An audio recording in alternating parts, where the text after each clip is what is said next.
I couldn't figure out the best way to word it, but Lay it out on my Facebook, bro. yeah, I'm gonna lay it on your face. I guess the best way I can describe it is, what's the point where competitive community completely kills the game? Like, what's the point where it's just completely just sweating, just competitive this, competitive that, and it just kills the casual side of a game, if not the entire Apex. community as a whole, right? I want you guys to give me maybe one or two games where it's exactly like that. So you have Apex, and then the other Fortnite. side is where both competitive and casual community can actually coexist with each other. Give like one to two games where the competitive side is like it completely kills off all other traction, like kills off the casual and the entire game as a whole. And then give me maybe another one or two where it's just both casual and competitive community can actually coexist with each other. I got Apex for my competitive side, but I would say for the fun side, not gonna lie, Overwatch. I feel like that's a hard controversy for a lot of people because for the dead like die-hard Overwatch fans, might seem differently, but so the competitive side for Apex, it started out really nice for a lot of people. They got to at least understand the movement and everything. The whole idea of just, I think it became a lot easier for the new people when it first came out to like really love it, enjoy the movement, the games, and the whole like new appeal for a battle royale. It was great.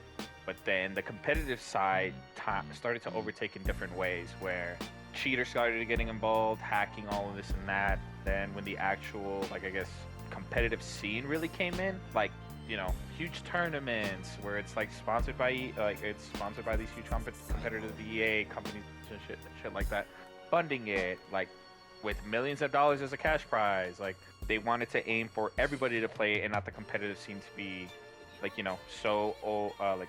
overbearing, which sucks. But now for the common people, or I don't want to say for the common people, but for like I guess for the rest of the people that love to play the game just for fun, kind of sucks that they get overshadowed now by that. I feel like Overwatch is turning itself differently now. Yes, maybe sometimes some updates might be kind of shitty for some competitive sides, but then again, it's a game that's just been steady at this point. It sometimes dies, it sometimes comes back, but it's just, still living. Call of Duty will never be in that fucking tree or in that fucking same circle. Never, never, never, never. Ever since they put in a battle royale, it's been hell on earth. My personal experience, it's both with Apex. I got into it a long time ago, around the time when we first started, actually getting traction. And, it was actually pretty cool. There was a bit of competitiveness with how the movement was set up, and I was like, all right, cool. It's one of those things. If you actually put time and effort into learning this, you are rewarded with just being better. And then I take a couple years off. COVID happens, blah blah blah, school, graduating, and a bunch of other stuff. And I'm like, oh, let me finally come back to this game because I would see one of my favorite VTubers, Doki Bird, play it, and Botan from Hololive. I'm like, damn, bro, they're so good at the game. Let me pick it up again. And so when I get back into it, mind you, I'm like a retired veteran getting called back into service. I've lost all the skill I've had. Level 1, I've lost all the skills, how to properly work on every character. But anyway, there is no skill-based matchmaking, at least from my experience. You can either get put with literal babies or freaking demigods, if you want to put it that way. Like, you get put with the top 500 or the top 500,000. There is no in between with that. And sometimes you get fucked off the rip, literally after leaving the ship, and it just, oh, boo-hoo, you just happen to land where like literally the entire population of, I don't freaking know, Africa landed. And then there's sometimes you can actually play out the game, but those are few and far between because everybody is just it's hyper competitive at this point, to the point where it's just, why even bother? It's not welcoming for beginners at this point. However, on the flip side, I will say, and I guess a game you could say is Smash Brothers. Now, Smash Brothers obviously has a long history both on the casual and competitive side, but they've both learned, in my opinion and experience, learned to coexist with each other. But besides that, I used to play a lot of competitive Smash. Especially in Melee with my older brother. We were just nuts at that game. But over time, I transitioned to Smash Bros. Ultimate, which I also played competitive for like maybe a year or two before I dropped it. But even after quitting competitive and doing all that stuff, the game still felt welcoming. I could take like a literal 6-month break, come back to the game, hop on a ladder, and I'm not saying I'm like gonna be able to, beat anybody, but there's no it's not like I'm gonna get matched against the top 500 player or something like that. Like I'll still have a chance to relearn how my character works. And even then, the game is very welcoming. I mean, it's a freaking party game. I'm a kind of pivot off what Gabe did. I don't play Smash. Like, I don't have a Switch, and if I did, I would definitely I'd be playing JD right now. Quick story, bro. Invite him over to my house. We play Smash. I think I kicked his ass with Isabelle because I threw the bullet back at him when he was playing Bayonet, and it killed him. He punched the shit out of my desk. I thought he broke his Switch, but he didn't. He just broke his stand. The whole thing with competitive casual, I've never been a competitive player at all. I can't play competitive. I'm too old for that shit. But I'll say the one game that I just cannot. I can get into competitively if I wanted to. It's a fighting game, and that was either Marvel vs. Capcom or like Mortal Kombat. But I try to play Tekken, and you could definitely tell that if you had to be really good at a game.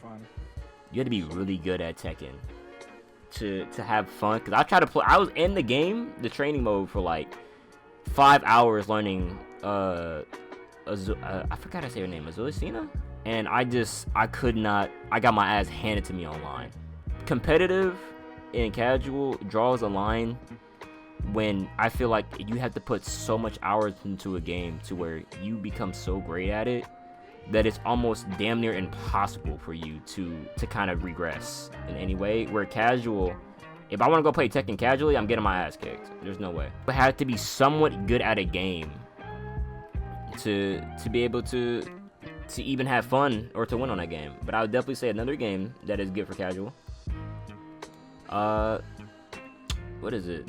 It's either Smash. I can't remember right now. But it was Smash. It's Smash because you can legit just have fun. No matter the skill cap, you can be great at that game. It depends on the game, in my opinion. It just depends on the game. If you're not playing that shit every day, or you're not learning something new every damn day, then you're gonna fucking lose. Oh, fighters, you can definitely play. I feel like you can play casually and have fun. Casual competitive ain't gonna die out soon. It's just gonna get worse as games kind of go on, and just depending on how people just get used to the game. When Halo Infinite's beta came out back in like literally 3 years ago, it felt very cut and dry. Usually Halo is a sandbox shooter. Each weapon is supposed to have its role, but it's also supposed to be fun. Infinite cut like half. Actually, no, like 75% of all the weapons Halo 5 did into this game. So you have a smaller weapon pool, and most of these weapons suck ass. And it feels that it's only catered towards competitive. So it broke Infection, and it broke other game modes. So that hyperness towards getting competitive killed the custom game scene automatically. There's been nothing to that game has been brand new except armor and maps. And the game has some of the best armors in the franchise. But that's it. People started getting mad at competitive players because they kept asking for weapons to be nerfed. And it's kind of bastardized the game as, yeah, Halo Infinite. Very pretty game, but it's very surface level. It is surface level to its weapons. Hey, that's the battle rifle. Just use that. It's not like, oh, here's the plasma pistol. Combo this weapon with that weapon, instant death. Halo is a combo shooter. You have all these little power-ups and combos to do. It's one of those things that being hyper-competitive can kill your fucking game.